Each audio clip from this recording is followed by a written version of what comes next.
哪一句闽南谚语比喻老手七生熟？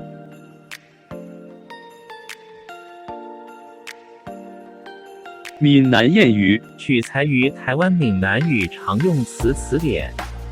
欢迎乡亲们转发到自己的聊天组群，协助推广咱们的母语。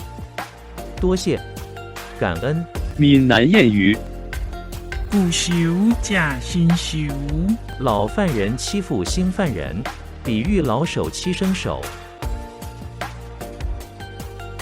谢谢您的观赏，希望您会喜欢我为您制作的影片，请支持我，点击 subscribe， 然后再单击小铃铛，请点击下面观看同一系列的影片。